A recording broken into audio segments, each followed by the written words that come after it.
Hello students, welcome to EPG Pathsala. I am Abhishek Thakur, currently teaching in Department of Social Work, University of Delhi.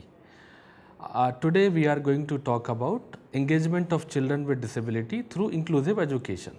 After completing this module, you will be able to learn the relevance of inclusive education, history and development of inclusive education, and various models of inclusive education. So, in social science domain, we often heard word inclusion. What does it exactly means? Inclusion means to value diversity and overcoming the barriers faced by different members of the society. Inclusion is also a way of thinking which promotes the universal value of acceptance. In disability studies, inclusion is very important discourse because most of the person with disabilities have not been included in the mainstream society. There could be three reasons why person with disabilities have not been included in the society. One could be people do not know how to include them in the mainstream society. Two, people with disability themselves do not want to include in the mainstream society. And third possible reason could be people with disability wants to include, but the system does not allow them to include in the mainstream society. Let's understand the history and development of inclusive education with a special reference to education and of disability. In 1945, the League of Nations adopted the Universal Declaration of Human Rights in the field of education. Article 26 of the Declaration proclaims the right of every citizen to an appropriate education regardless of gender, race, color and religion.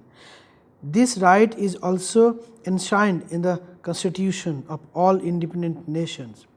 In the previous century, concern about peoples with serious learning disabilities or difficulties led to the development of whole industries providing special education in special schools. Much of this segregation into special schools proceeded without reference to any evidence as to whether such people learn more effectively in such settings. The prior and genuine purpose of special education is to equip the special students with the skills and ability to survive in the mainstream arena. However, once a child was in a special school, few ever returned to the mainstream. So the debate begins to rise whether it is best to put special students in special schools or to include them in the mainstream school. We have many educationalists talk about bringing the special students into the mainstream by integrating them in general school, but only few who are really doing that. All things considered, it takes much more effort to run an inclusive education than to focus on special school. Still, with the years that has been passed in running and developing special schools, it is difficult to come into conclusion that special school is better than inclusive education. The Convention on the Rights of Persons with Disabilities 1975 by United Nations. In its preamble, it is stated that states which agrees to be bound by the convention recognize the importance of accessibility to the physical, social, economic and cultural environment, to health and education, and to information and communication, in enabling persons with disability to fully enjoy all human rights and fundamental freedoms. The right to inclusive education is enshrined in the Article 24 of our Constitution. In Article 24, it covers all important parts of including PWD into the general education system. Persons with Disability Act in 1995 under Indian Constitution, the Persons with Disability Act contains many provisions which explicitly catering the needs of education for children with disabilities. Schemes and programs for non-formal education, develop trained manpower for schools, transport facilities and supply of books for children with disabilities.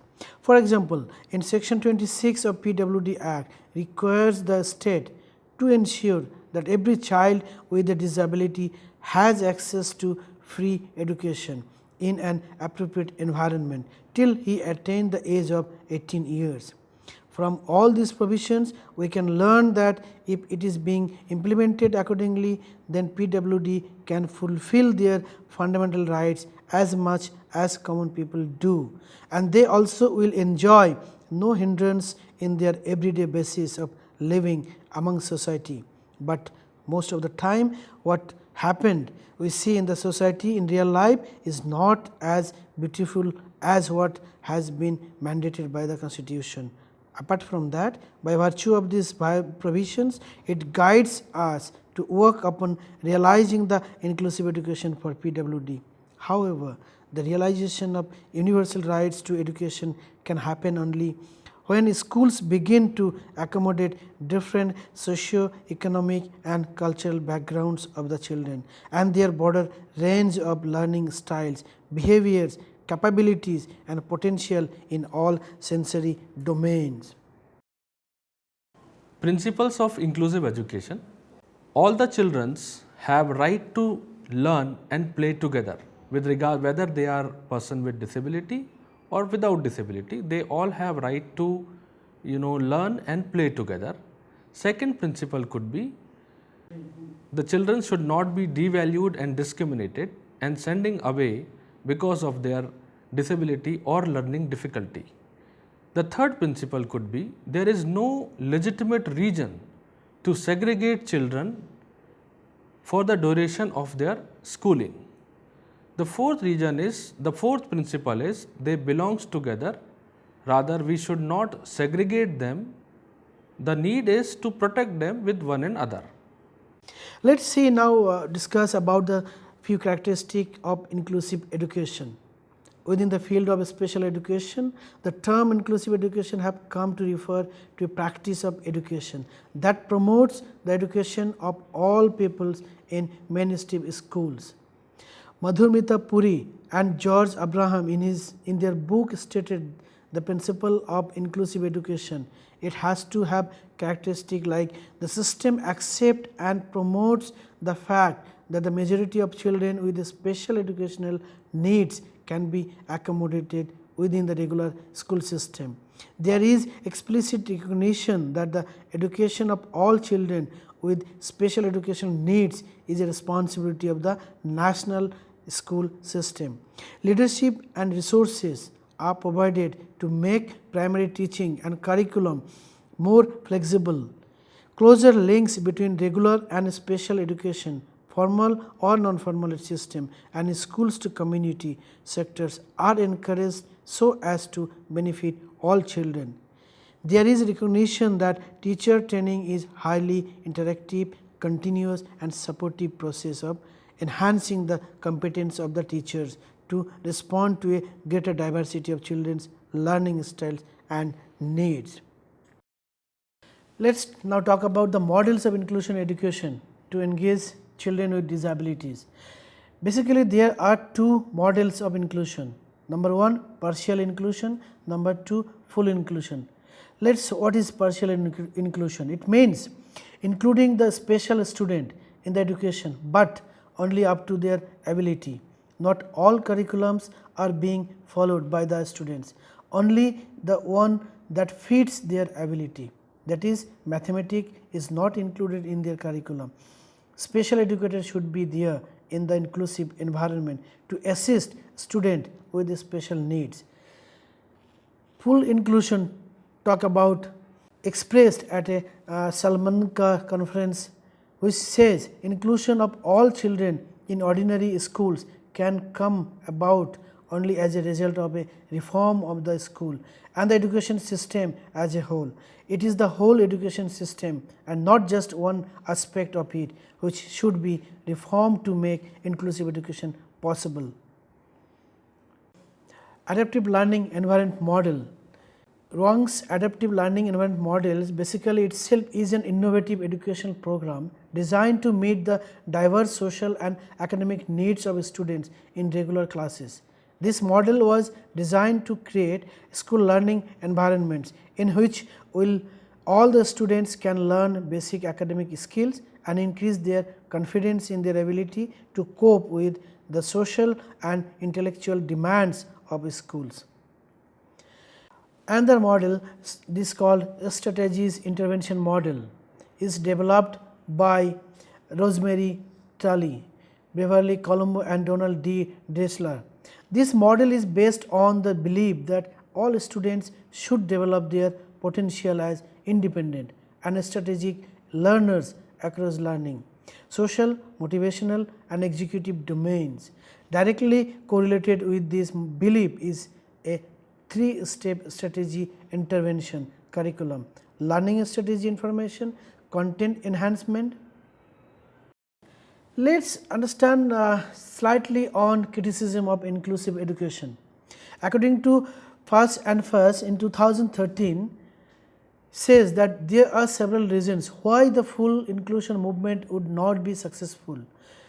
What they said: number 1, uncompromising and presumptive; number 2, they said accommodating all in one place; number 3, special education accountability. Now, let us discuss about the overall summary what we discussed till now. The first and foremost important inclusion must stem from the family. Parents have to be ready to accept the reality that although the child is special, they have to treat them equal with others. The efforts of inclusive education as well as special education are still on moving trial. The most important thing is to make inclusive education not a mere rhetoric, but to seriously build on the strong foundation for inclusive education at the ground level, which requires a lot of development in the resources related to inclusive education in India. The emphasizing provision for inclusive education does not mean the denial of necessity of special schools. Special schools still need to be operated and developed from time to time, because not all the disabled can be incorporated in the inclusive system. At the end, ideal inclusion exists when schools work towards reducing inequalities which arise from birth or circumstances rather than exaggerate them. This notion of ideal inclusion therefore does not set boundaries around particular kinds of supported disability. At the end, it provides a framework within which all children are there. Lastly, it is the responsibility not only the government, but also the legal practitioners, the educationists, the researcher, the legal paralegal officers and the other stakeholders of the society, including NGOs and volunteer organization, has the pivotal role to play for these children with the special education.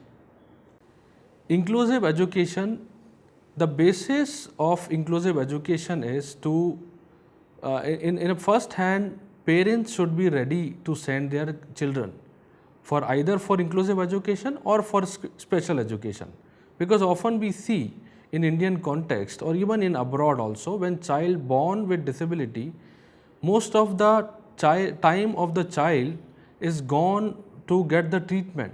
The child, when he or she is supposed to attend the preschool, parents takes the child here and there, from this Baba to that Baba to this doctor to that doctor, and that's how the social exclusion takes place.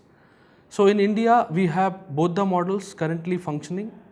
Inclusive education, we have many, now the government has come up with the policy which is providing facilities to provide educations to children with disabilities in an inclusive education, and we also have different special schools. So I think the education is important. In most of the places, inclusive education is applicable, but in certain situations there may be need for special education. Thank you.